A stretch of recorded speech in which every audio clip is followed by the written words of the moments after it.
guys, welcome back to We Watch Movie. Mike here with the Texas Chainsaw Massacre, The Beginning. Now, this is a prequel to the 2003 remake. It's all very confusing if you want to look at the timeline as a whole, but this timeline's pretty simple. It's just two films. It's Texas Chainsaw Massacre, The Beginning, the film we're talking about today, and Texas Chainsaw Massacre, the remake, which we did a live stream for last night, which you can check out on our channel. By the way, if you would please subscribe and make sure you click the bell. We're having a Texas Chainsaw Massacre live stream review tomorrow afternoon, so you don't want to forget that for the 2022 film. And I still have a Texas Chainsaw Massacre 3D review to do. And we did Leatherface 4 years ago, so I'm going to leave that one alone and let that review stand by itself. I'll put a link for the Leatherface review as well below. But yeah, let's get into this piece of big old shit. Actually, it's not that bad.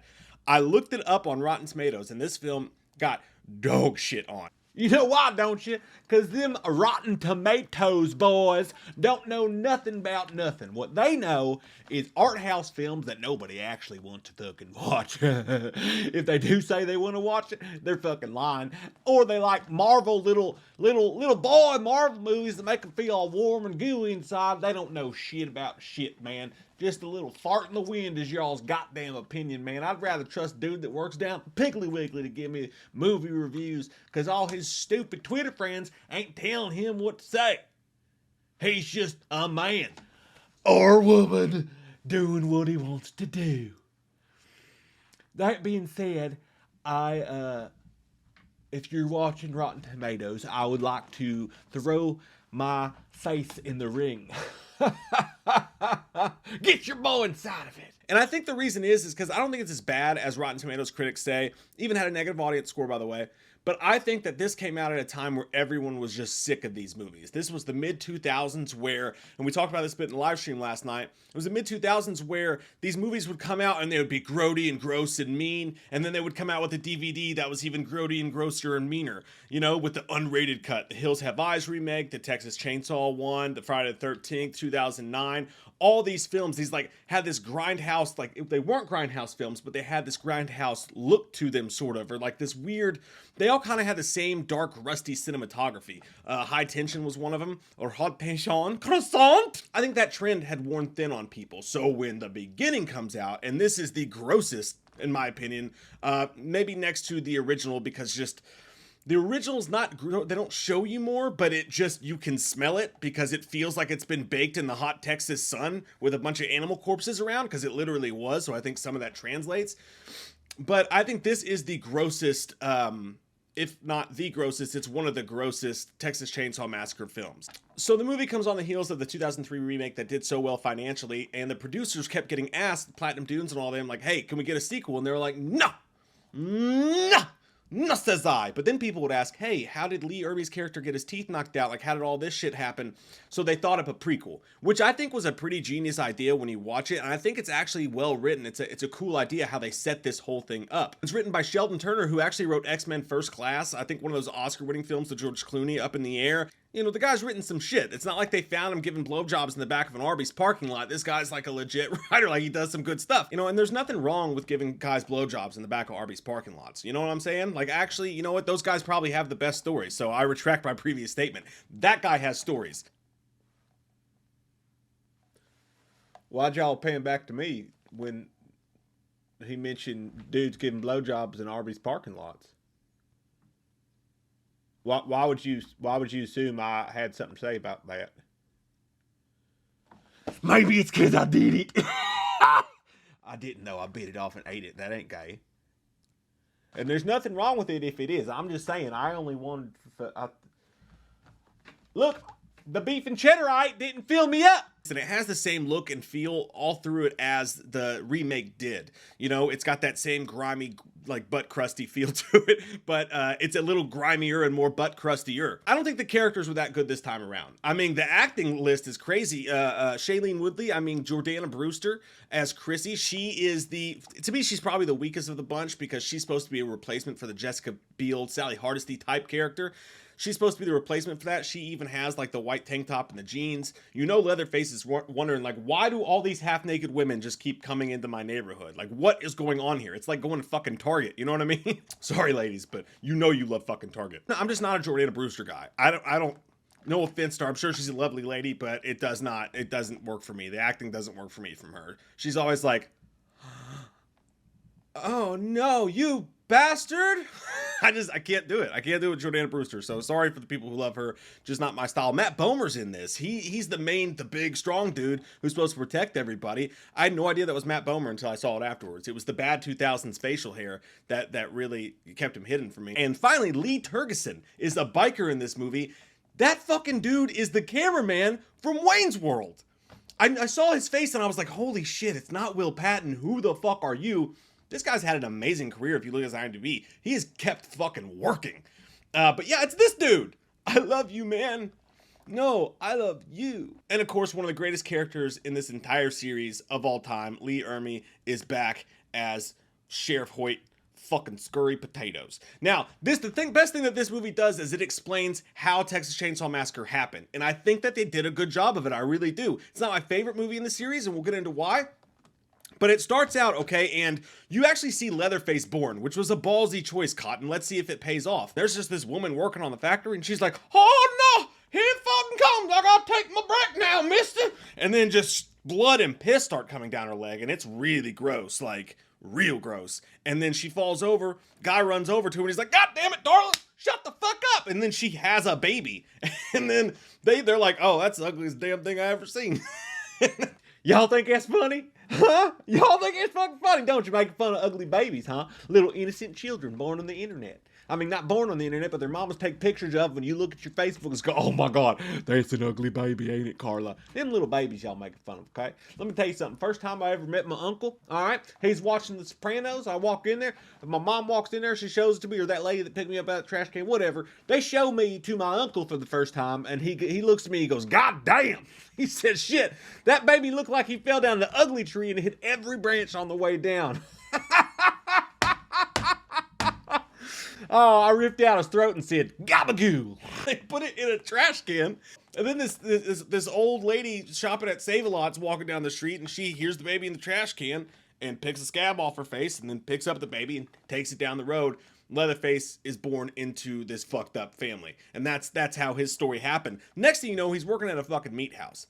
This is weird. Some people will not like this. Leatherface spends at least half the movie with no mask. It's not that he has a mask, doesn't have a mask. He keeps his face covered, but it's more like what you see, like it's like a COVID face mask more than anything else. It just comes up like halfway over his face. It's like a metal kid's COVID mask. You know what I mean? He kind of looks like Kane or whatever walking around through there. It's played once again by Andrew Braniarski, who, and I know there's the whole controversy with him saying some awful shit about Gunnar Hansen after he had passed. That not being withstanding, I think Andrew is maybe the best Leatherface. I mean, you could definitely make an argument with these two movies. He's such a big, hulking, scary, physical Andrew WK. When it's time to party, we will eat your chode. Fucking Leatherface. I mean, the guy is scary and he does a great job. So, and he does that once again here. Here he emotes a lot more because you see a lot more of his eyes. But yeah, he has half this mask on and he's chopping meat up in the meat factory and the whole town's dying around them. So that the dude who runs the meat factory, by the way, I don't know how he passed the background check. There's some shady shit going on at that butchery. If you think a guy's fucking crazy, you be nice to him, especially if he's the size of Larry Tate fucking office linebacker. You don't talk to him like that. The guy's an asshole to him, and we get Leatherface's first kill, and I mean, he fucks that guy up. It was an awesome death scene. He hits him in the face with the hammer, the desk drops on top of him, then he takes like the sledgehammer, I can't remember the weapon, but he takes some big bludgeoning weapon and breaks both of the guy's legs while they're stuck under this table, and you're like, we are in for some shit. This Three Musketeer bars has nougat in it. It was wild when he was doing it. It was a really good kill. The guy's screaming, he's trying to call the police, and it's actually a pretty funny scene because the 911 operator's like, ma'am, because the guy's screaming like a woman.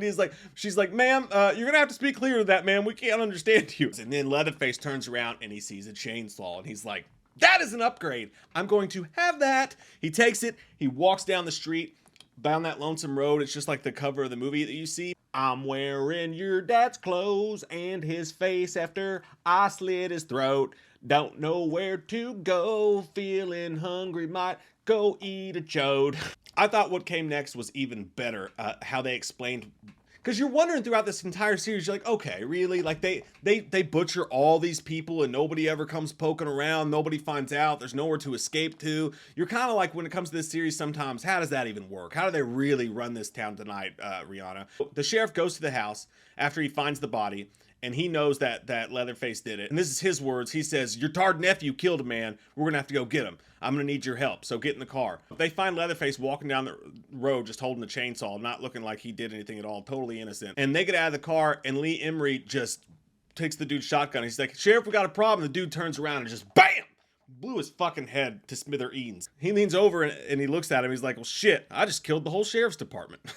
And then you get the idea. You start understanding what's happening. He takes his suit. He puts it on. He's looking at himself in the mirror. He just became the new sheriff. He's making Ma and the family call him Sheriff Hoyt. And he unveils his plan to them over the dinner table. He's like, this town is going to become overrun by nothing but hippies and bikers if we don't do something. Which, by the way, if you've seen the new Texas Chainsaw Massacre trailer, which we're viewing tomorrow on the live stream, but if you've seen the trailer, that's literally what happens. I fucking hate hippies, man. I hate them. I fucking hate them. Can't stand the way they look, smell, act, taste. You know, they taste like they've been digging in garbage for the food that they were going to fucking eat, and their insides taste like the garbage. It's a fucking cycle of shit, okay? They smell like dog piss carpet, all right? And I don't like their fucking freeload bullshit. I gotta eat people, all right? I have to fucking chop up and to human beings' buttholes. Okay, I don't have to do that part. That's just a perk of the gig. But I gotta get it clean, and I don't have no time to get a towel. Everything in this house is fucking dirty. So yeah, I'll lick butts. But they explain their whole plan basically right there, and how that came to be. And I really liked all that. Now we move on to the territory where we're kind of just literally remaking the remake. Okay, a group of people come through, and look, Matt Bomer's a good actor. I did not like his character here. He was annoying. When we're introduced to him, he won't shut the fuck up about Vietnam, but he's like talking to everybody like they're soldiers. Like, dude, we get it. You're in Vietnam. You're going back to Vietnam. Just have a fucking bagel, and, you know, we don't need to. He's like, you better be out of there at 1700 hours, brother, and like just non-stop talking like that. And it was just, again, we get it. They run into a bunch of bikers. The biker tries to rob them. They get in a wreck, and that's where Lee Emery pulls up. He blows the biker chick away, and we're on to the exact same thing we did in the remake. It's Lee Emery's character, now Sheriff Hoyt, and he is, and I'm sorry, I just realized this for everybody commenting down below, Lee Ermey, my bad.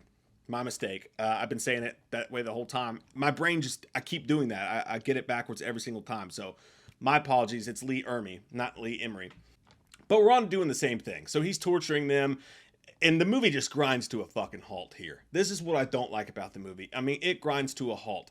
He takes them, puts them in the car. He takes them back. Georgiana Brewster's left in the weeds because she got knocked out of the Jeep. And what was a gnarly wreck, by the way. They splattered a fucking cow, and it was cool. Like, just that special effects in that scene were pretty damn dope. Special effects in this movie, and the gruesome, like the special effects, and did I say that 3 times?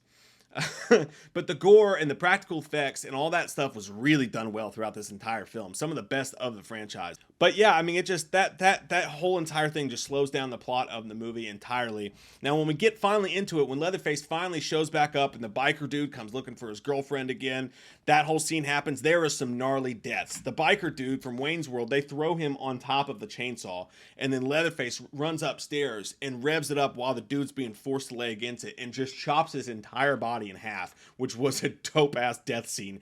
And again, the special effects were great.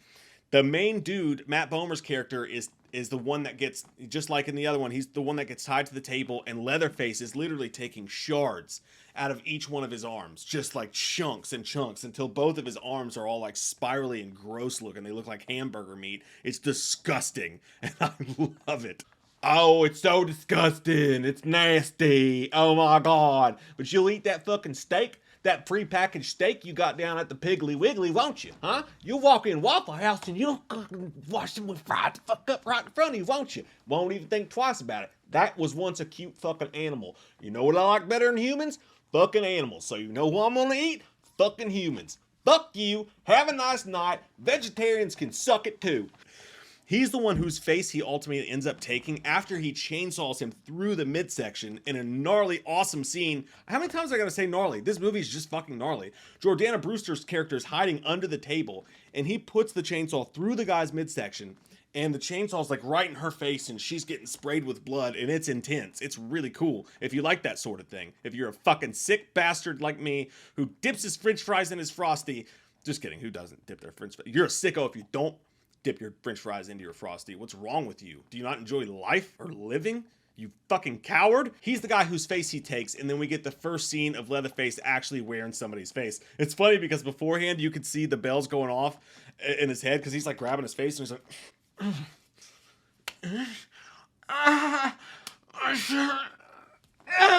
like he's just like doing weird shit to his face. I should just release that clip with no context whatsoever. And then finally he takes it off, he sews it up, and it's not the best Leatherface mask, but it might be the grodiest. Like, it is fucked up. When he goes to put it on, it made me regret getting a giant TV for the first time in my life, because like the 4K or whatever, even though it was through streaming, I don't know if it even was 4K, but just like the OLED TV and the bigness of it, when he puts that dude's face on his face and you can see all the meat just like shaking around it, and it's all like lasagna and shit. When he puts it on his face, you just it's so gross.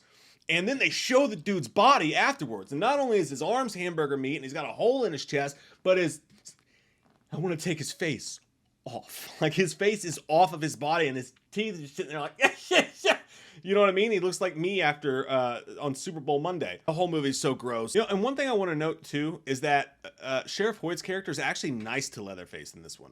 Like, when he walks upstairs with the human face on for the first time, Sheriff Hoyt meets him at the steps and he's like, "That's a nice mask you got there. I like your new face."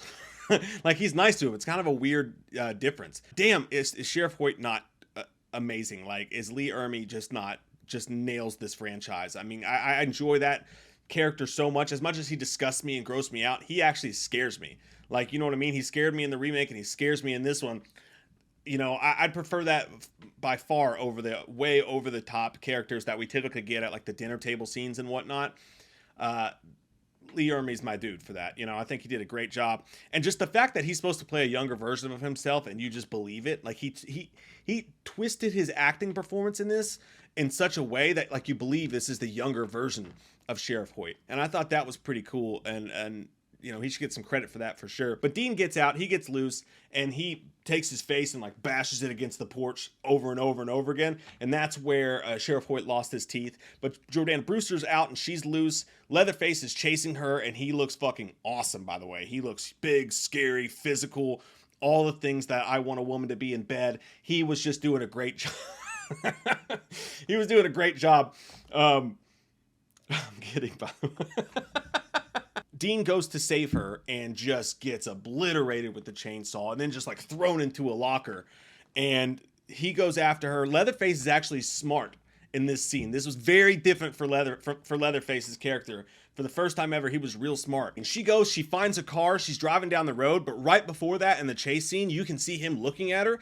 He can see where she's gonna go. So he goes around the side route, and while she's driving away and you think she's escaped and he's about to pop up in the road like in all the other movies doing his dance and shit, he's in the back seat and he pops up and just chainsaws the shit out of her, killing her to death. And right then, as just an extra added bit of just grossness to this movie, there's a cop standing there giving somebody a ticket, and the car just slams into them and just bursts them into bits all over the road. Leatherface gets out, picks up his chainsaw, and just walks down the road, and then the voice comes up, and it's like, "The Texas Chainsaw Massacre." And I just don't understand why people hate this movie so badly. I'm going to be honest with you. The middle of it slows down to a halt, and it really did just take a big chunk out of the movie for me. Also, a lot of it feels just like sort of a retread of the 2003 remake. That stuff I understand, but I don't think you can fault the Texas Chainsaw Massacre film for being mean, disgusting, or gross. I think those are three things you have to expect when you go into a film. And if you look at the reviews, that's kind of what I got from people. They were like, "This is just gross for no reason." I'm like, "No, it's gross because it's Texas Chainsaw Massacre, dude." You know, there's the reason for that. And I think it might be the grossest of the franchise. I think they did an amazing job with the special effects. Not a huge fan of the lead in Jordana Brewster's character, but everybody else I like just fine. There was some really good stuff in the beginning. Is it ultimately as well shot and entertaining as the remake? No. I think I gave the remake an 8.5 last night. This one's going to be a 7.5 for me. I actually think that Texas Chainsaw Massacre: The Beginning is a serviceable prequel to the franchise. Comment down below. Let me know what you guys think. Hey, hold it there, you son of a bitch. I ain't even given my fucking review yet. All right? You just slow the fuck down, all right? And plus, we're out of chocolate milk, all right? And don't you get me that powder shit again. That's too many steps. I'm too busy for that bullshit. You get the fucking yoo-hoos. Get me a fucking yoo-hoo. Go on now, get. Anyway, I like this movie, you know. A, because I'm handsome as I ever was in the whole series, okay? B, because I get away with it in the end. I'm the fucking winner. This is, hey, look at me. This is how I win. This is how I win. Yeah, I win in the end. C, people are nice to me in this fucking movie, which is a nice change of pace, you know what I mean? And then L, fuck you. About all that and all I said below, and be here with us tomorrow afternoon, probably thinking about noon. We're going to have a spoiler-free review. We're just going to go live for like 30 minutes or so, 30 minutes to an hour. We're going to have a spoiler-free review of the new Texas Chainsaw Massacre, and then on Monday, we are not only going to have, during the day, there will be a ranking for all the movies, and Monday night, we will have I believe Monday night, we will have a Texas Chainsaw Massacre 2022 spoiler stream where we will get deep inside of all them biscuits. Love your fucking faces, guys. Thanks for subscribing, liking the video. That helps a bunch, and sharing it helps even more. And I would like to help you sexually pleasure yourselves tonight.